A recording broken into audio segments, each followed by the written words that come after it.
Today we're going to make a modern sofa. The body of the sofa is made out of 2 sheets of 3/4 inch thick plywood. I'm going to start by making the side panels for the sofa, so I cut this first sheet into 4 pieces. I'll post dimension drawings of this project on my website. For the side panels, I'm going for an angular geometry that will fit a 24-inch wide seat cushion and a 16-inch high back cushion. But these sizes can be adjusted, and you don't have to go with an angular geometry if it doesn't suit you. Each side panel is going to be 2 layers of plywood thick, so I stacked them on top of each other, drew nice dark lines with a pencil, clamped the boards together, and then cut them with my circular saw. I'm pretty comfortable cutting along the lines, but if you want to make sure your cuts are really straight, you can clamp down a straight edge to guide the saw.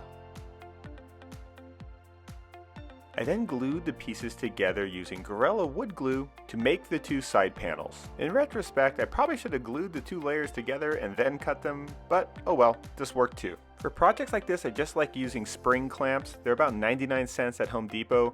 I always make sure to have a bucket of them lying around. While the glue was curing, I started cutting the second piece of plywood. My cushions are 54 inches long, so I cut a piece that length, and then cut that piece into 2, one for the seat and one for the backrest. I want to reinforce the seat board, so I cut some 2-inch wide strips of plywood that I'm going to glue to the underside. This double thick frame around the perimeter of the board won't just provide stiffness, it'll let me use longer screws for attaching the side panels.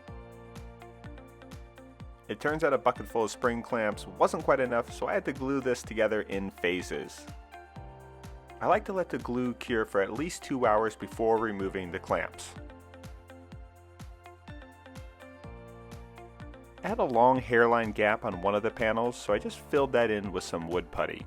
Wood putties come in a lot of different colors, and I just try to pick the one that most closely matches the color of the wood that I'm working with. I used a chisel to scrape away some of the excess glue, and then noticed a small divot on one of the corners, which I also filled in with wood putty. Once the putty had cured, I used a sanding sponge to sand it all smooth. My cuts were pretty consistent, and I used a finish blade, so there wasn't a lot of sanding to do, and you could totally do this by hand, but an orbital sander will get the job done just a little bit quicker. And in this case, I had some writing on the factory edge of the plywood that needed to be sanded off. I used one of the side panels to set the angle of the blade on my circular saw so that I could cut the seat panel at an angle that the backrest would fit right into.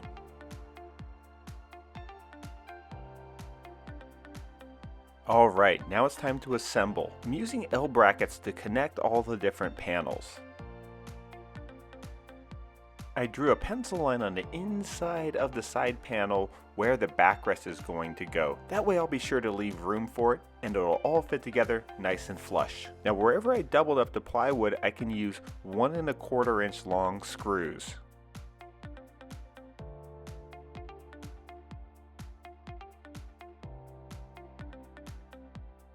I placed the back panel and it was a little bit tight, but that's actually good because it holds it in place for me while I drive the screws. The only exposed screw heads that I have are on where I screwed the backrest to the seat board. On the inside, I use more L brackets with 3/4 inch long screws to the backrest and 1 1/4 inch long screws into the side panels. Now if you didn't mind the screw heads to show from the outside, you could skip the L brackets and just screw from the outside of the side panel into the seat boards and backrest. Now I really like the color of this pure bond plywood and I don't want to make it too dark, so I wiped off all the dust with a microfiber rag and then coated it with 2 coats of Varathane water-based polyurethane in crystal clear matte. I really like this finish when you want to preserve the lightness of the wood without making it too glossy. Once the polyurethane had fully cured, I flipped the sofa frame over so I could put on the legs. I'm going to attach steel legs to the underside of the sofa, so I glued and screwed in some additional plywood just to give me a little bit more wood to screw to. Now I want the seat to be at a slight angle, so I used 8-inch hairpin legs in the back and 10-inch legs in the front. Hairpin legs are a great way to add steel to a project even if you don't have a welder. I get mine from DIY Hairpin Legs, and I'll put a link to it in the description box below. I ordered 3-inch thick foam for the cushions and then brought in my sister Jessie to make the covers. I cut a piece of canvas that was big enough to wrap all the way around the cushion with an extra inch on each side to allow for the seam. This is very cleverly called the seam allowance. Luckily, this bolt of fabric was just wide enough that I didn't have to make 2 cuts.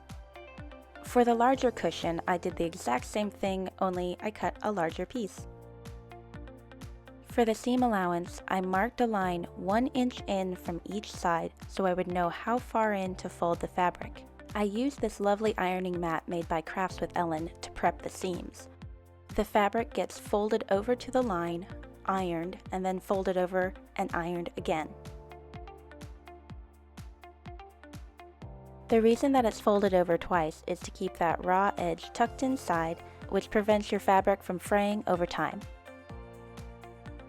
I snipped off the corners so that the seams weren't quite so bulky at each end. I then sewed the entirety of the seam. And here's what the other seam looks like a little closer up. I centered the foam widthwise so there would be enough fabric at each end to fold over. I had measured the cut of the fabric so that the 2 seams would touch but not overlap. The reason being, I knew that I was going to use these fabric hooks, and once they were sewn in place, they would pull the fabric together so that it did overlap and keep the tension so that the cushions always looked nice. Sewing on the hooks does take a fair amount of time, but it's really easy to do by hand, and these hooks are available anywhere where fabric is sold. I sewed a line of hooks about 4 inches apart, which is enough to keep the tension, but not so few that it will pull unevenly. I sewed hooks on the ends as well, but for the corners I decided to do just a very simple cross stitch. This will help the corners keep their shape better, but still allow the cover to be removed.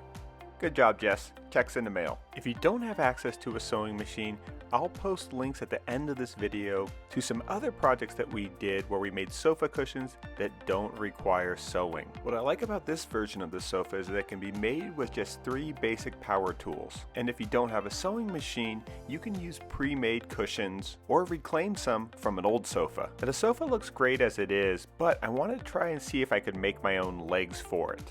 But first, a word from the sponsor for this video, FilterBuy.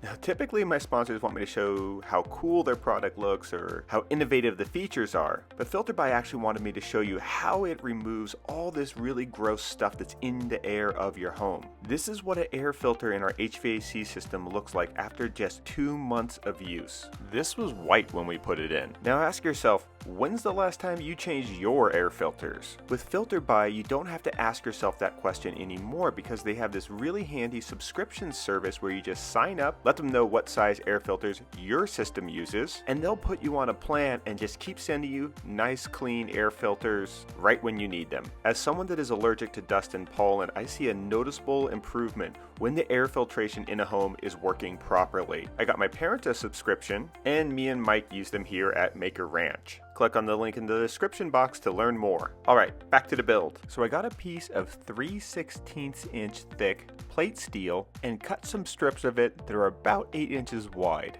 I'm going to make 2 pairs of legs and I want the front to be taller than the back, so I cut a piece of plywood at an angle to use as a template.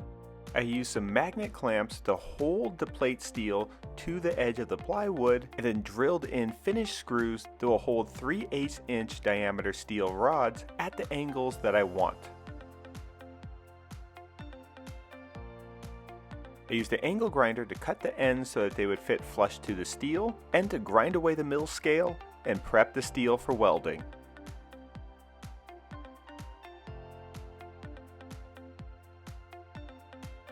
I'm using my 4-in-a welder just to tack these rods to the plate steel. I'm using the corners of the board as my reference point and overlapping the bars. Once the first 4 bars are tacked in, I removed a couple screws just so I can remove this piece, and then added the second piece and did the same thing. I then trimmed the rods flush to the corners of the boards. This way my legs will be exactly the same height.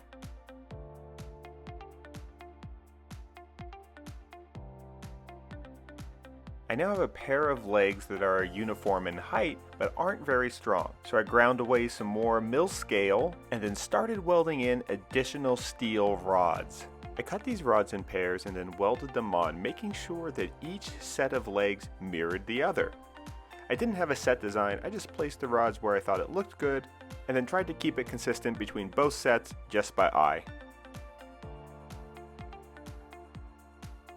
I used a 40 grit flap disc to round over the ends.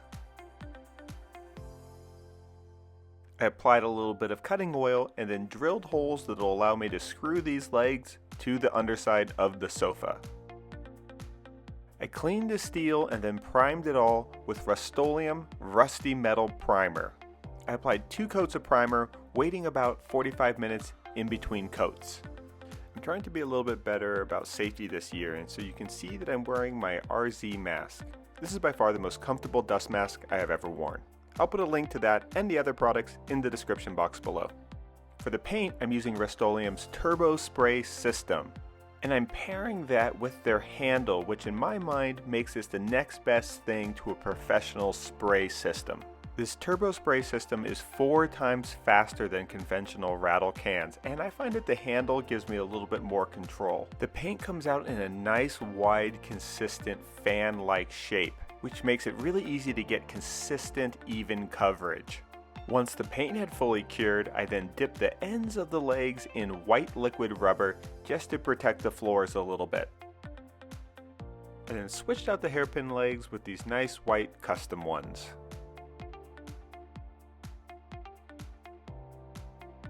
I also thought that a little bit of color might be nice in the container house, so I had Jesse make an extra set of seat covers out of a nice teal canvas. Now I know not everyone has welding equipment, but hairpin legs aren't that cheap, and raw steel is, so a welding rig can pay for itself with 4 or 5 projects like this. For additional information, check out my website, and if you want to see what we're working on next, be sure to follow us on Instagram. Check out some of our other videos, and don't forget to subscribe to this channel if you haven't already. Thanks! Bye.